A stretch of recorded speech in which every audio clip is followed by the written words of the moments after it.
Ini gue akan bahas tentang buku Filosofi Teras. Di bab 1 ini ada istilah sebuah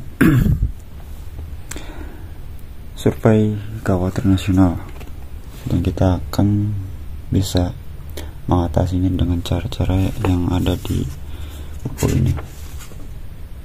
Apa itu caranya? Simak selanjutnya. The Cost of Worrying. Berdasarkan survei khawatir nasional, ada lebih banyak orang yang merasa khawatir di dalam hidup ini, dengan 2 dari 3 orang merasa khawatir secara umum. Aspek hidup yang berbeda memiliki tingkat kekhawatiran yang berbeda pula. Relationship ternyata relatif tidak menjadi sumber kekhawatiran tertinggi, sementara peran menjadi orang tua dan keuangan cukup menjadi kekhawatiran. Sawat, mungkin kamu berpikir, tidakkah kekhawatiran akan hidup itu normal? Untuk apa dipusingkan atau dikhawatirkan? Karena menimbulkan banyak biaya. Apa saja biaya dari kekhawatiran? Yang pertama, menghabiskan energi pikiran. Berpikir termasuk di dalamnya. Merasa khawatir berlebihan adalah aktivitas yang membutuhkan energi. Artinya setiap kalori energi tubuh yang dipakai untuk khawatir adalah kalori yang tidak bisa digunakan untuk hal-hal lain yang lebih produktif. Yang kedua, menghabiskan waktu dan juga uang. Saat kita khawatir soal studi, orang tua, keuangan, atau sosial politik negara tanpa menghasilkan solusi, kita sudah membuang waktu yang sebenarnya bisa digunakan untuk hal-hal lain yang lebih berguna. Gak cuma itu, kekhawatiran juga bisa menghabiskan uang apabila rasa khawatir tersebut membuat kita mengeluarkan uang untuk hal-hal yang dianggap menenangkan pikiran. Ya, misalnya kita ingin membeli es krim hanya menenangkan pikiran saja. Sebenarnya itu tidak efektif. Dan selanjutnya, ketiga, mengganggu kesehatan tubuh. Banyak sekali dampak yang membuat kita menjadi negatif hanya sekedar khawatir. Masih banyak orang yang memisahkan kebutuhan pikiran dan tubuh, seolah-olah apa yang terjadi di pikiran tidak memiliki hubungan dengan tubuh fisik kita. Padahal sudah lama para ilmuwan kesehatan menemukan bahwa pikiran dan kesehatan tubuh memiliki hubungan 2 arah yang saling mempengaruhi. Jadi, bagaimana stres bisa merusak kesehatan tubuh kita? Respon adrenalin meningkat. Adrenalin meningkatkan tekanan darah karena jantung menjadi makin berdebar. Pembuluh darah menyempit dan karenanya kepala kita menjadi tegang. Dalam jangka panjang, kondisi seperti ini akan meningkatkan hormon stres namanya kortisol. Kortisol adalah zat yang sifatnya oksidatif, merusak apapun di dalam tubuh kita. Jika dia menempel di pankreas, dia meningkatkan insulin. Makanya ada orang yang kalau stres bawaannya mau makan, badannya memanggil-manggil karena berpikir dia sedang membutuhkan energi. Jika kita stres kelamaan, badan akan merespon dengan hal-hal yang tidak kita tahu sebagai bagian dari stres. Contohnya penyakit dispepsia atau gangguan lambung, bisa muncul gangguan jantung, hipertensi, dan diabetes.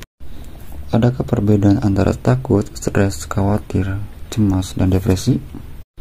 Kalau takut kita tahu semua sumbernya, misalnya takut setan atau takut ujian. Kalau cemas, berdasarkan definisinya nggak jelas penyebabnya. Pokoknya merasa cemas aja. Karenanya ada diagnosis gangguan cemas menyeluruh, yaitu orang yang suka khawatir berlebihan atau overthinking terhadap segala sesuatu di dalam hidupnya, khususnya terhadap orang-orang yang dicintainya. Depresi dan cemas tidak berbeda jauh, dan secara organ otak juga sama. Kecemasan ini jangan dianggap kecil yang terjadi sehari-hari. Secara umum kita memiliki kemampuan adaptasi. Kita harus cari tahu cara supaya gelas itu tidak terlalu penuh, dikeluarkan sedikit-sedikit. Caranya macam-macam. Misalnya dengan berbicara. Kadang-kadang kita feeling relief, lega hanya dengan berbicara kepada orang atau rekreasi. Selanjutnya, apakah artinya manajemen cemas sehari-hari sama dengan manajemen persepsi? Benar, misalnya terjebak di tengah macet. Persepsi positifnya, terjebak macet di jalan, disebut cewek cakep, lama istri gue bisa ngobrol lama-lama sama dia. Benarkah bahwa saat ini lebih banyak orang muda yang berkonsumsi pada psikiater? Yang saya amati memang seperti itu. Penyebabnya beberapa mereka semakin well informed mengenai kesehatan jiwa. Kalau pasiennya anak muda, saya lebih sering mendengar masalah relationship dengan teman dan orang tua. Dengan teman sebaya, umumnya masalah dengan teman dekat. Lewat ilmu kedokteran jiwa, kami tahu kalau sebenarnya yang bermasalah bukan temannya, kerjanya, atau lingkungannya, tetapi dia pasien. Jadi ujung-ujungnya dia. Jadi intinya pada bab ini, kondisi psikis berkaitan dengan kesehatan tubuh kita. Jadi ketika kita memikirkan hal yang tidak penting, otomatis tubuh akan merespon sebagaimana pikiran kita. Lalu jika dalam keseharian kita terbiasa hidup dengan cemas dan stres untuk jangka waktu panjang, tubuh juga beradaptasi dalam rentang waktu tersebut. Bukan situasi penyebab stres yang menjadi masalah, tetapi persepsi kita akan situasi tersebut. Manajemen cemas sama dengan manajemen persepsi. Dengan media sosial, kita mengalami banjir informasi yang belum tentu benar. Ini bisa menambah kekhawatiran. Dan solusinya adalah catat hal-hal dalam hidup yang bisa atau pernah membuat kita bahagia. Misal olahraga, ngobrol, punya teman, lalu lakukan aktivitas yang membahagiakan.